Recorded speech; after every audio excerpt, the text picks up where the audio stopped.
Today we're going to begin planning for your final watercolor painting. And there's going to be 5 parts. The first part is you're going to choose your own photo. When you choose your own photo, there's just a couple things that I want you guys to follow. 1, make sure that your photo shows the rule of thirds. If you have an object in your photo, that object should be hitting within the intersecting points of one of the rule of third marks. So here, this horse is right here where those lines interconnect. You also want to make sure that your horizon line is not directly in the middle of the composition. That should also be sitting on one of the rule of thirds lines as well. You can you can paint whatever you want for this project.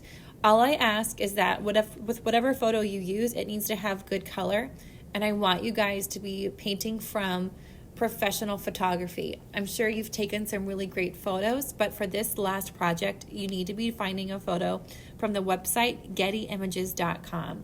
These are great professional looking photos where you can find beautiful depictions of whatever you want to paint, but you cannot use personal photos for this assignment. This is what Getty Images looks like. It's great because you can type in whatever you want. So maybe you want to do a painting of succulents. Oh, look at this one. I love this. So you could find a picture really easily of something you like, or you can scroll through and see the myriad photos that they have for whatever subject that you're interested in.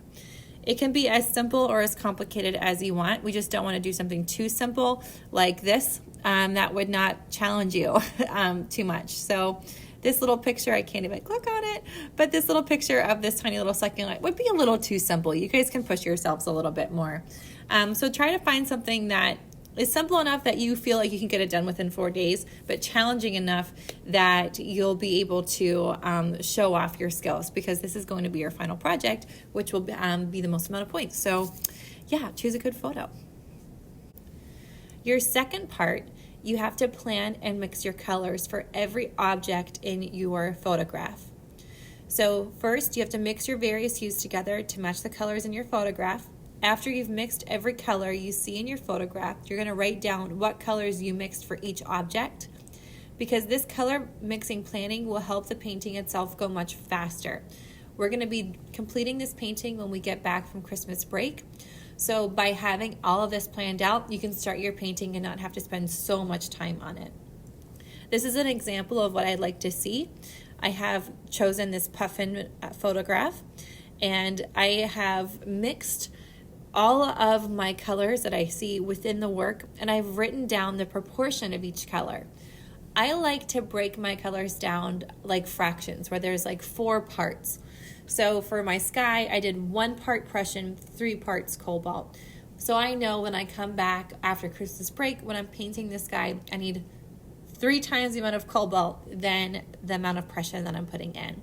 So if this works for you, write down a combination of pigments that you're mixing together to create your specific hue that you're seeing. But if this doesn't work for you, come up with your own system that you can use to label what colors you're mixing. But I need to see colors mixed for every object in your painting with a description of what colors you're mixing together.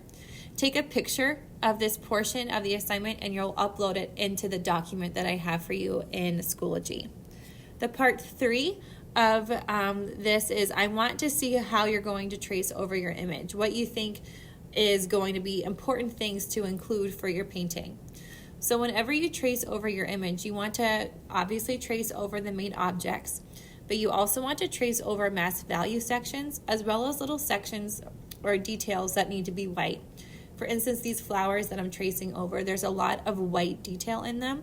So I would have to trace this in. So on my first day of painting, I can put some masking fluid on there to ensure that I'm not going to be putting blue where I have this white pink flower. After you've traced your image, you're going to plan what you will paint each day. We're going to be completing this painting within 4 days. The first day, you're going to be protecting your highlights by putting in masking fluid or protecting your highlights with a crayon or candle, and then painting in your background. The second day, you'll be painting in the middle ground. Third day, foreground. Fourth, last day, you'll be painting in any last minute detail. For each of the days, you're going to have to tell me what objects you will paint that day and what technique you will use to paint those objects. The fifth and final part of this assignment is to assess what things could possibly go wrong. So there's 2 questions you're going to have to answer. The first one, what parts of your painting will be a challenge? And then what will you do to overcome these challenges? To have a successful watercolor painting, you have to plan everything out. Easy for you so far. I've already done all of these steps for every painting we've already done. I've practiced mixing the colors. I've, made an outline of how we're going to complete the painting each day. So now you're going to take on my role and do that for yourself. It's good to understand what the challenges might be, because then that gives you time to maybe do some research on your own of, goodness, I really don't know how to paint this, peeled paint wall. Maybe there's some things on YouTube. Maybe there's some things I can find online at different blogs or, educational websites that will help show me how to do that. And then you can also ask me as well, and I can give you my input. On Schoology, there's the assignment labeled Planning Final Watercolor Painting. You're going to see that in this assignment, I've given sections for each part of what I'm asking you to do. So part 1, there's a section here for you to copy and paste your picture of your mixed colors. Section 2, you can copy and paste the picture that you're going to paint into this rectangle and then trace directly into the document. It does not have to be perfect. I just need to see a generic depiction of what you're planning to trace for your final landscape. So I know that you're including all the detail that you should definitely have. Part 3, I've outlined every day for you, giving you the questions that you have to answer. So this should be pretty simple to follow. Here you can see paint the foreground. What are you going to specifically paint? What technique will you use for each object in your foreground? Detail, and then the 2 assignment questions on the bottom. There is also a handout that I posted in Schoology for today where I have outlined all of the techniques that we've learned in the class. You can reference this and read through the descriptions. And some of them I've given you a little advices, or not little advices, that's not even a word. I've given you advice on certain objects that these techniques can depict. So definitely read through this if you're kind of stumped of, I have this one part of my painting, I don't know what's the proper technique to use. Come back, read through this technique handout, and hopefully it'll give you some guidance and direction. All parts of the Planning Final Watercolor Painting are going to be due on Tuesday, December 22nd. The assignment, though, will stay in the Friday, December 18th folder. So you have 3 days to complete this. If you get it done today, then you don't have to do any work for the class Monday and Tuesday. But I've given you 3 days to complete this because I think that's more than enough time to get it done. If you have any questions, let me know on Schoology, and I will get back to you as soon as I can. Good luck.